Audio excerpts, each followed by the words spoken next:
السلام عليكم ورحمة الله وبركاته. أنا عارفة أنت شكلي غريب، ده أنا مش شكلي غريب بس أنا شكلي مريب. تمام. دلوقتي كنا قاعدين في قعدة فراغ كده ماما قالت لي تيجي نعمل بالحنة.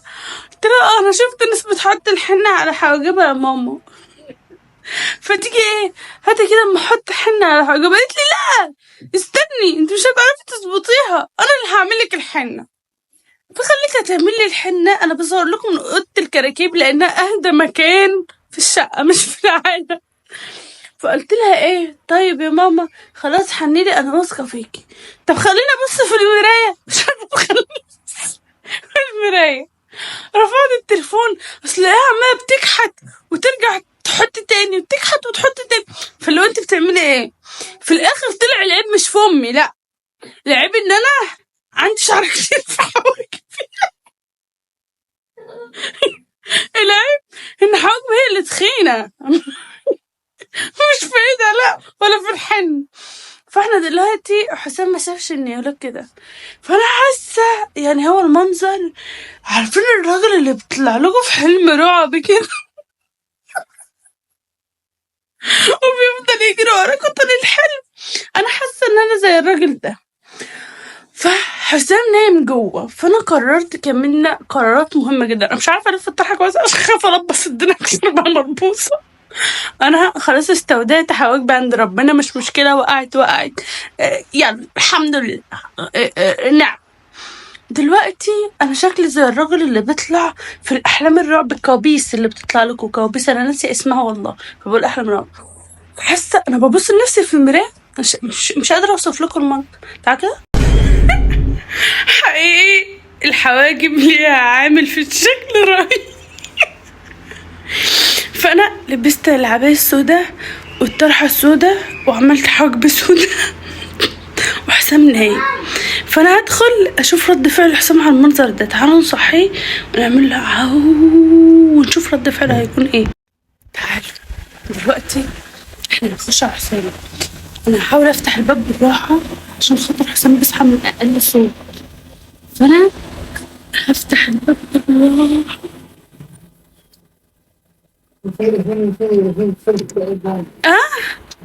انا فاتحه الباب بالراحه. استنى غمض عينيك غمض عينيك.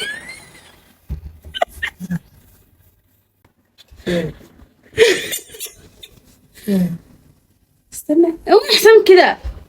استنوا حسام حسام بص كده اصحى. لك وداخله لك، انا كنت داخله اخوفك اصلا. انت بتصحى من اقل حاجه ليه كده؟ انت شغلك انت بتخوني، كنت بتتكلم في التليفون. طيب النور بقى عشان عاوز اعمل حسام النيولوك مش عجبك؟ جميل ربنا يعينك. ربنا يعينك على نفسك.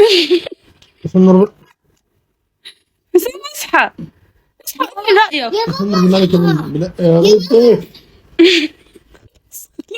سيبوا الوقت شكله متهور. حسام انت نايم؟ بجد؟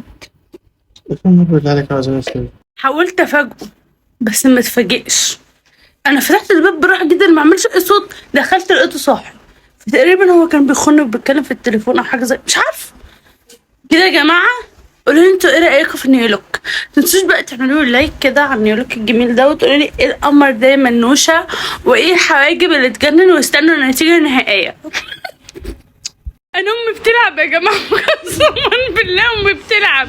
امي عندها الفرخه لعلمك حواجب حر. يا ستر يا رب اللي انت عملتيه ده يرضي ربنا. والله حواجب حر. انا لو صورت لهم حواجبك انت نفسه هيقولوا ده الكابوس نفسه. مش الراجل اللي بيجي في الكابوس. والله حر فرحه. يلا يا بنت اغسلي وشك.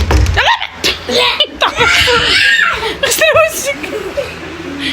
راني انا بحذرك اوعى تروحي تحت ايد الست دي. اوعى ياما انت حواجبك كستنائي. خط واحد بسيط. لا يا راني لا يا راني ابعدي يا راني. انا ابعدي. استنوا النتيجه النهائيه. انا مش هخلص الفيديو ده غير لما اوريكم النتيجه النهائيه. كان لازم ودي ملك اختي. ايه ده ملك عملت سنانك. شوكولاته. وهي دي النتيجه النهائيه يا جماعه. عايزه اقول لكم الحاجب ده مظبوط. الحاجب ده اللي مش مظبوط لبخ شويه. هحاول بقى ان انا احط عليه حنه تاني عشان يطلع زي ده كده كويس. بس حقيقي الحنه جميله فعلا، وغمقت الحاجب وخليته بني، هي صبغته بني. يعني الحنه طلعت ما شاء الله جميله. ما كنتش اتوقع بصراحه ان دي تبقى النتيجه النهائيه، بس حلو. حطوا لايك. هحاول بقى لو عرفت انزل لكم الصور بعد ما اظبط الحاجب اللي باظ دوت واحط عليه حنه تاني. هنشوف ان شاء الله. بس كده